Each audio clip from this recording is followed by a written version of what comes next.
जय हिंद। आज के वीडियो में हम लोग देखने वाले हैं MSc first semester organic chemistry का बहुत ही महत्वपूर्ण टॉपिक जो कि है सहसंयोजी बंधन से दुर्बल बंध यानी bond weaker then covalent bond, यानी कि कोवैलेंट बॉन्ड से कौन कौन सा बॉन्ड वीक होता है यानी दुर्बल बंध होता है। तो जो हमारा कोवैलेंट बॉन्ड से जो वीक बॉन्ड होता है वो हमारा हाइड्रोजन बॉन्ड होता है एंड दूसरा होता है वान डेर वाल्स बॉन्ड। इसके बारे में कंप्लीट डिटेल हम लोग देखेंगे आगे। सबसे पहले हम लोग देखते हैं bond weaker then covalent bond आखिर होता क्या है। तो बॉन्ड कैपेसिटी, बॉन्ड एनर्जी किसी बॉन्ड की पावर, शक्ति की माप होती है। क्या बताया रहा है कि जो बॉन्ड कैपेसिटी या बॉन्ड एनर्जी किसी बॉन्ड की पावर यानी शक्ति की माप होती है, जिसे केसीएल प्रति मोल, किलो कैलोरी प्रति मोल या केजी मोल -1 किलो जूल प्रति मोल मात्रक के रूप में व्यक्त किया जाता है।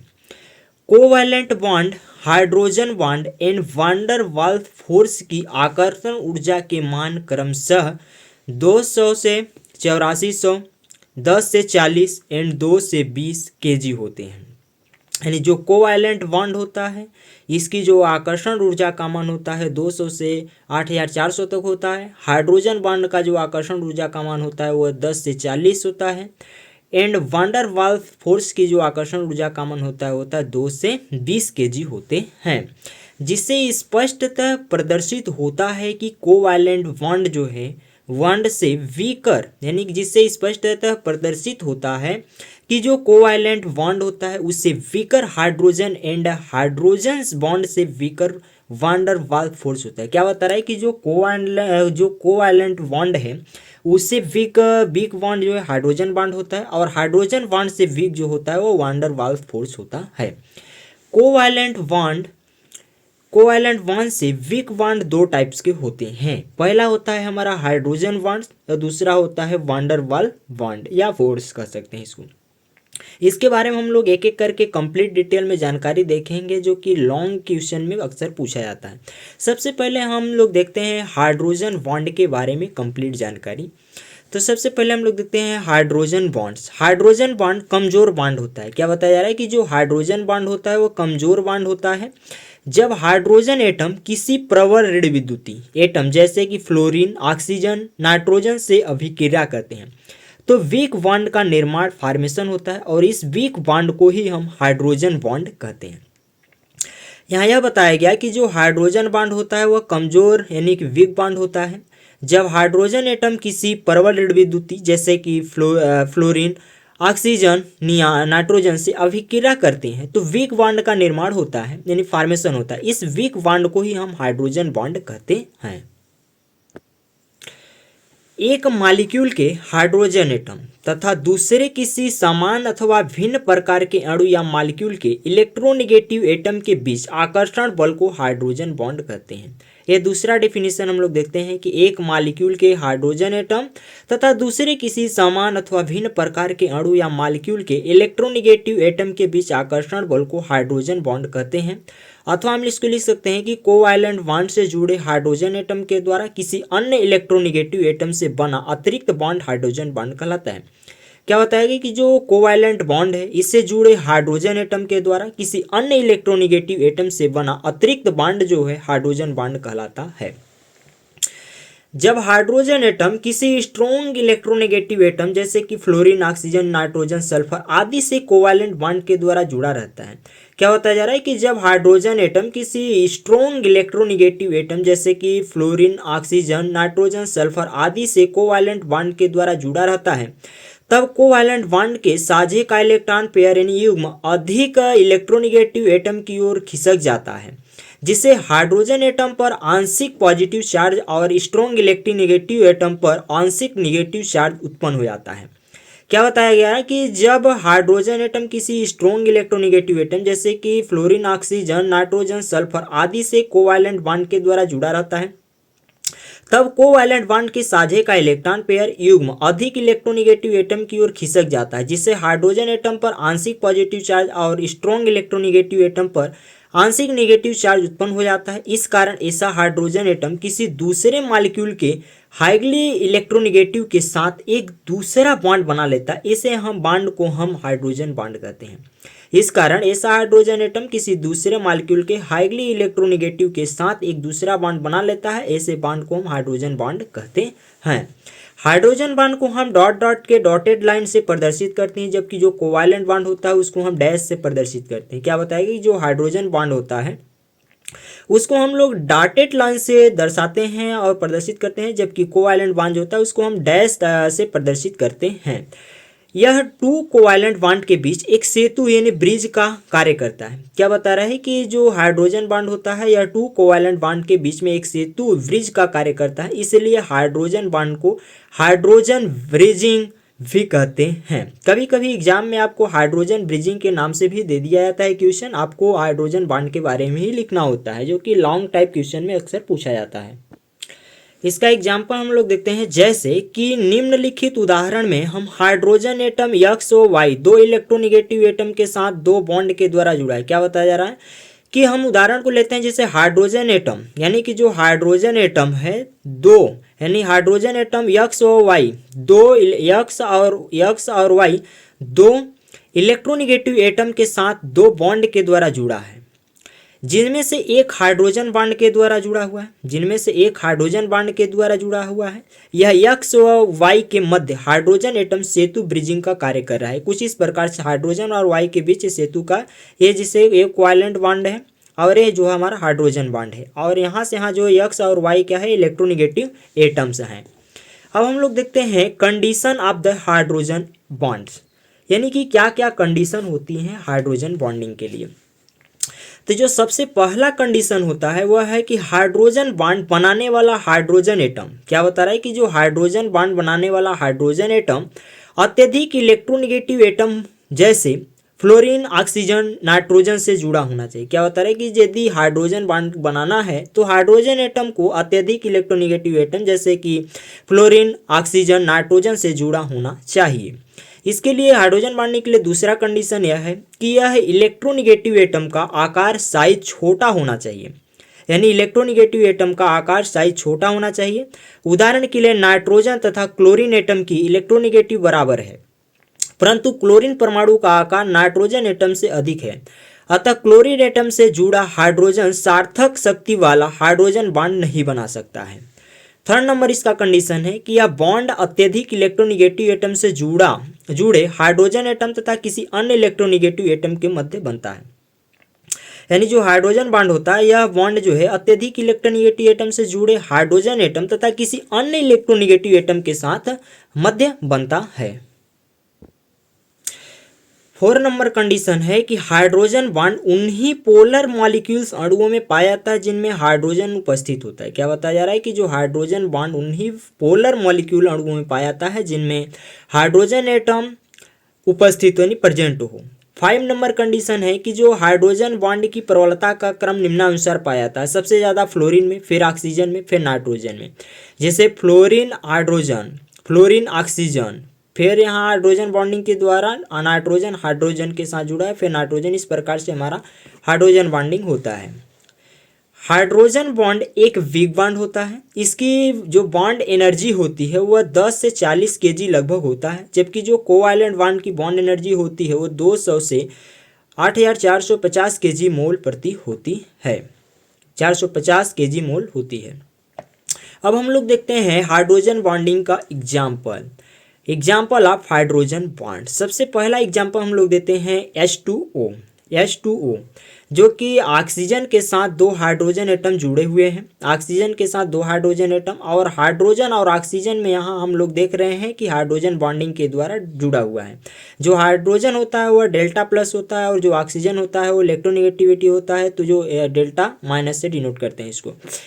और हमारा दूसरा जो एग्जाम्पल है वह एच भी यहाँ देख रहे हैं कि हाइड्रोजन बॉन्डिंग के द्वारा आपस में जुड़े हुए हैं। और थर्ड नंबर एग्जाम्पल है हम लोग का एल्कोहल में भी हाइड्रोजन बॉन्डिंग को दिखाया गया है। कुछ इस प्रकार से जो डॉटेड लाइन है वो हाइड्रोजन बॉन्ड को रिप्रेजेंट कर रहा है और जो डैश लाइन है वो कोवैलेंट बॉन्ड को रिप्रेजेंट कर रहा है। इसका स्क्रीनशॉट लेकर आप अच्छे से नोट कीजिएगा।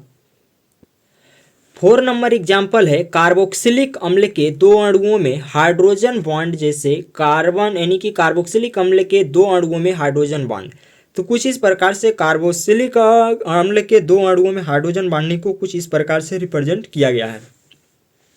5 नंबर जो एग्जाम्पल हम लोग देखते हैं अमोनिया अणु में देखते हैं हाइड्रोजन बॉन्डिंग।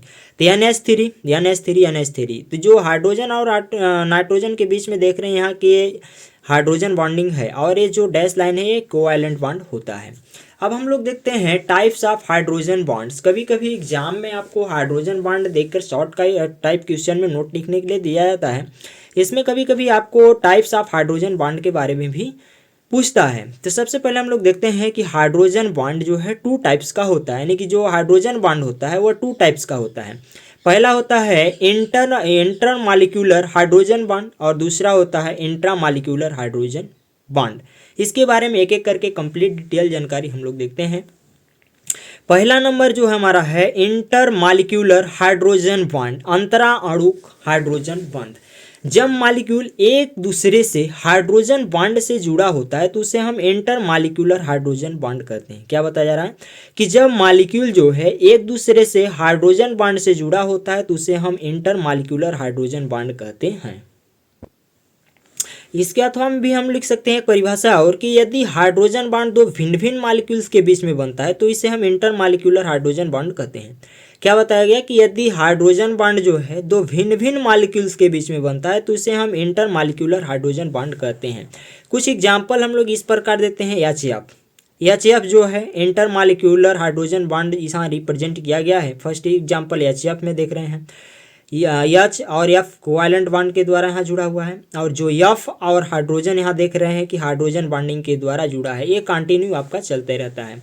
दूसरा नंबर एग्जाम्पल हम देखते हैं यहाँ H2O, जो कि पहले भी एग्जाम्पल के तौर पर हम लोग देख चुके हैं, जो कि इंटर मॉलिक्यूलर हाइड्रोजन बॉन्ड का ही प्रकार में आता है। H2O भी कुछ इस प्रकार से हाइड्रोजन बॉन्डिंग के द्वारा आपस में जुड़े होते हैं। ROH भी हाइड्रोजन बॉन्डिंग के द्वारा जुड़े होते हैं, जो कि इंटर मॉलिक्यूलर हाइड्रोजन बॉन्ड के द्वारा जुड़े होते हैं। कुछ इस प्रकार से ऑक्सीजन के साथ ये हाइड्रोजन जुड़ा होता है और R ग्रुप जुड़ा होता है और ऑक्सीजन के साथ H जो है यहाँ हाइड्रोजन बॉन्डिंग के द्वारा जुड़ा हुआ है। अब हम लोग का जो हाइड्रोजन बॉन्डिंग का दूसरा प्रकार है उसके बारे में देखते हैं। तो इसमें जो दूसरा प्रकार है इंट्रा मॉलिक्यूलर हाइड्रोजन बॉन्ड, अंतः अणुक हाइड्रोजन बॉन्ड, इसको किलेशन भी बोला जाता है। इंट्रा मॉलिक्यूलर हाइड्रोजन बॉन्ड, जब किसी मॉलिक्यूल में दो एटम के मध्य में हाइड्रोजन बॉन्ड बनता है। क्या बता रहा है कि जब किसी मॉलिक्यूल में दो एटम के मध्य में हाइड्रोजन बॉन्ड बनता है तो उसे हम इंटर मॉलिक्यूलर हाइड्रोजन बॉन्ड कहते हैं।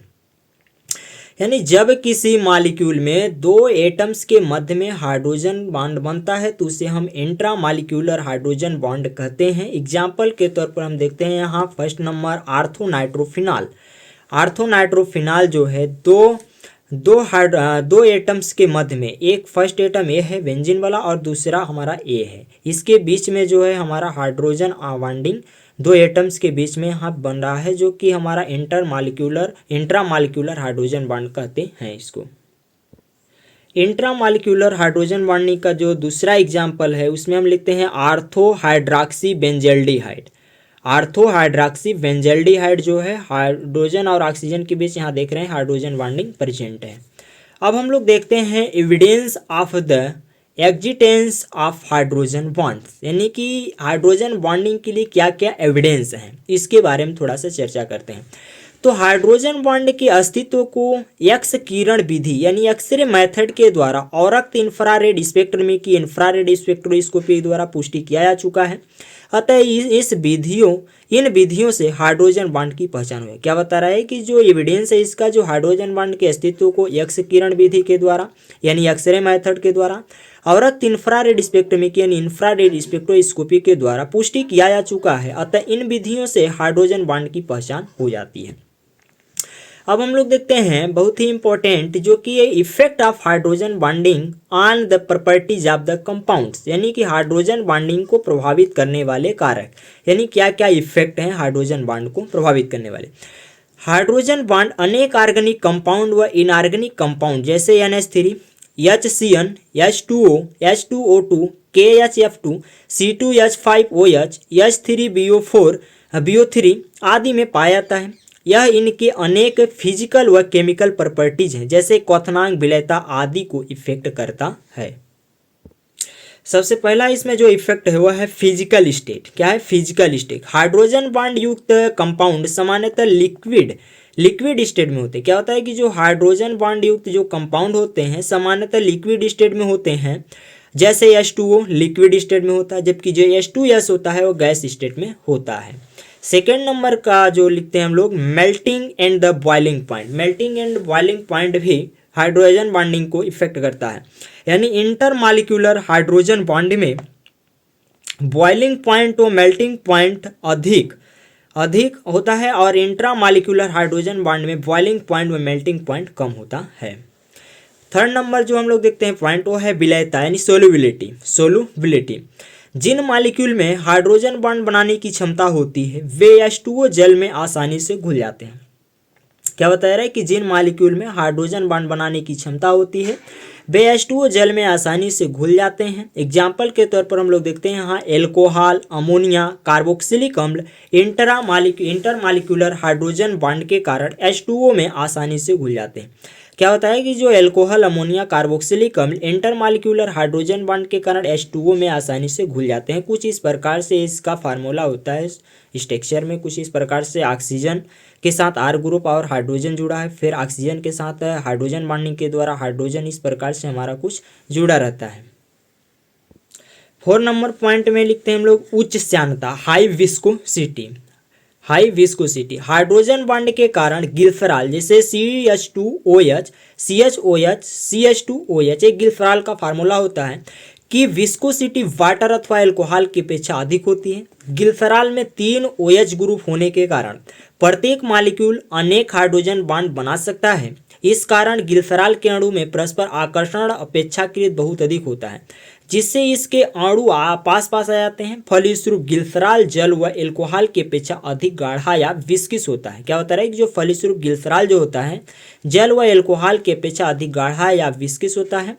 और कुछ कंपाउंड की जो विस्कोसिटी का बढ़ता हुआ क्रम कुछ इस प्रकार से होता है। तो कुछ इस प्रकार से जैसे CH3 ऑक्सीजन यहाँ दिया गया है, इससे ज़्यादा जो है CH3OH है, इससे ज़्यादा H2O है, फिर इससे ज़्यादा CH2OH2 है, फिर CH2OH, CHOH है, फिर CH2OH है। अब हम लोग जो का 5 नंबर पॉइंट में लिखते हैं हम लोग अणु का भार यानी मॉलिक्यूलर वेट भी इसकी प्रॉपर्टीज हाइड्रोजन बॉन्डिंग की प्रॉपर्टीज या इफेक्ट करता है। मॉलिक्यूलर वेट एसिटिक अम्ल का मॉलिक्यूलर वेट जो होता है थ्योरेटिकली इसके अणु सूत्र जो है CH3COOH अनुसार 60 होना चाहिए। क्या बताया रहा है कि जो एसिटिक अम्ल का मॉलिक्यूलर वेट जो है यानी कि थ्योरेटिकली इसके अणु सूत्र जो है CH3COOH के अनुसार 60 होना चाहिए, जबकि जो प्रयोग यानी कि प्रैक्टिकली के द्वारा इसका जो मॉलिक्यूलर वेट है 120 ज्ञात होता है, क्योंकि जो एसिटिक एसिड में जो इंटरमॉलिक्यूलर बॉन्डिंग पाई जाती है। 6 नंबर है हम लोग का स्टेबिलिटी ऑफ द क्लोरल यानी कि chloral hydrate stability of chloral hydrate कुछ इस प्रकार से इसका है। कार्बन के साथ क्लोरीन ग्रुप यहाँ जुड़ा हुआ है और क्लोरीन और OH के यहाँ देख रहे हैं हाइड्रोजन बॉन्डिंग के द्वारा ये जुड़ा हुआ है आपस में। क्लोरल हाइड्रेट जो होता है क्लोरल हाइड्रेट में एक ही कार्बन एटम पर 2 OH ग्रुप उपस्थित होते हैं। क्या बता रहा है कि जो एक ही कार्बन एटम पर यानी क्लोरल हाइड्रेट में एक ही कार्बन एटम पर 2 हाइड्रोजन ग्रुप उपस्थित होते हैं, लेकिन फिर भी स्टेबल कंपाउंड होते हैं क्योंकि इसमें इंट्रामॉलिक्यूलर हाइड्रोजन बॉन्डिंग होती है। 7 नंबर पॉइंट में लिखते हैं हम लोग क्रिस्टल संरचना हाइड्रोजन बॉन्ड दिशात्मक होते हैं, इसलिए कुछ मॉलिक्यूल अपने को इस प्रकार व्यवस्थित करते हैं जिससे उनके मध्य प्रबलतम हाइड्रोजन बॉन्ड स्थापित हो सके। इसके लिए कंपाउंड विशेष प्रकार की क्रिस्टल स्ट्रक्चर को बनाते हैं, जैसे कि ठोस, HF, जिग जैग इत्यादि फॉर्म में होता है। 8 नंबर पॉइंट में है अम्लीय प्रबलता। क्या है? अम्लीय प्रबलता। इंटरामॉलिक्यूलर हाइड्रोजन बॉन्ड के कारण कुछ कंपाउंड की एसिडिक लक्षण में महत्वपूर्ण परिवर्तन हो जाता है। यदि आयनित होने वाला हाइड्रोजन एटम हाइड्रोजन बॉन्ड बनाता है तब एसिडिक गुण में बहुत ही कमी हो जाती है। एग्जाम्पल के तौर पर हम लोग देखते हैं ऑक्सीजन, क्लोरोफिनॉल, यम व P समावी की तुलना में बहुत कम एसिडिक होता है। कुछ इस प्रकार से ओ क्लोरोफिनॉल का फार्मूला स्ट्रक्चर होता है। 9 नंबर पॉइंट में है आइस फ्लोटिंग ऑन वाटर, यानी आइस फ्लोटिंग ऑन वाटर, यानी वाटर के ऊपर जो आइस का बर्फ होता है वह तैरता है। तो बर्फ यानी आइस में एक ऑक्सीजन एटम 4 हाइड्रोजन एटम्स में घिरा होता है। क्या होता है कि जो आइस यानी बर्फ होता है उसमें एक ऑक्सीजन एटम 4 हाइड्रोजन एटम से घिरा रहता है, जिनमें से दो कोवैलेंट बॉन्ड के द्वारा, शेष 2 जो है 2 हाइड्रोजन बॉन्ड से जुड़े रहते हैं, जिससे बर्फ की ज्यामिति चतुष्फलकी बन जाती है और इसमें अंतराकाशीय स्थान बन जाते हैं, जिससे बर्फ का घनत्व कम होता है तथा यह बर्फ जल पर तैरने लगती है। कुछ इस प्रकार से बर्फ की संरचना को दिखाया गया है। देख रहे हैं कि जो एक ऑक्सीजन है इसके साथ जो 2 हाइड्रोजन है वो कोवैलेंट बॉन्ड के द्वारा जुड़े हुए हैं, और इसी के साथ हम लोग देख रहे हैं कि 2 हाइड्रोजन एटम जो है हाइड्रोजन बॉन्डिंग के द्वारा जुड़े हुए हैं। फिर यहाँ कोवैलेंट बॉन्ड के द्वारा ऑक्सीजन एटम के साथ हाइड्रोजन जुड़े हैं। कुछ इस प्रकार से बर्फ की संरचना होती है। और जो जल की संरचना होती है वह कुछ हमारा इस प्रकार से होता है। ऑक्सीजन के साथ O2 यानी कि O2 यानी कि H2O इस प्रकार से कुछ जल की संरचना होती है, और ये हमारा बर्फ की संरचना है। यदि हम बर्फ को हीट करेंगे तो हमारा जल की संरचना प्राप्त हो जाएगा इजीली। अब 10 नंबर जो पॉइंट में हम लोग लिखते हैं वो रासायनिक व्यवहार इफेक्ट, यानी कि जो रासायनिक व्यवहार है वह भी हाइड्रोजन बॉन्डिंग की इफेक्ट करता है या प्रॉपर्टी शो करता है। ऐसे रासायनिक व्यवहार किलेशन के कारण कंपाउंड का व्यवहार इस प्रकार का हो जाता है। क्या बता रहा है कि जो किलेशन है इसके कारण कंपाउंड का व्यवहार इस प्रकार से हो जाता है कि मानो इसमें किरात्मक समूह अनुपस्थित है। एग्जाम्पल के तौर पर ऑक्सी नाइट्रोफिनॉल और या FeCl3 के साथ फिनोलिक समूह का परीक्षण नहीं देता है। नोट क्लोर क्योंकि OH ग्रुप हाइड्रोजन बॉन्ड के कारण केमिकल क्रिया के लिए उपलब्ध नहीं रहता। ये तो रहा हमारा कंप्लीट हाइड्रोजन बॉन्डिंग के बारे में स्टडी।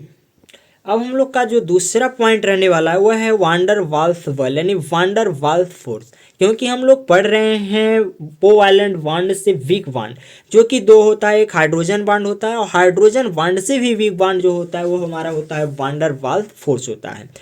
किसी कोवैलेंट मॉलिक्यूल में विभिन्न एटम स्ट्रॉन्ग कोवैलेंट बॉन्ड के द्वारा जुड़े रहते हैं। क्या बताया जा रहा है यहाँ कि किसी कोवैलेंट मॉलिक्यूल में विभिन्न एटम जो है स्ट्रॉन्ग कोवैलेंट बॉन्ड के द्वारा आपस में जुड़े रहते हैं। ऐसे उदासीन अणुओं के मध्य में अर्थात परस्पर एक बहुत दुर्बल आकर्षण बल यानी वीक अट्रैक्शन फोर्स भी कार्यरत होता है, जिसे हम वांडर वाल्स फोर्स कहते हैं। ये बल समस्त कोवैलेंट मॉलिक्यूल में पाए जाते हैं।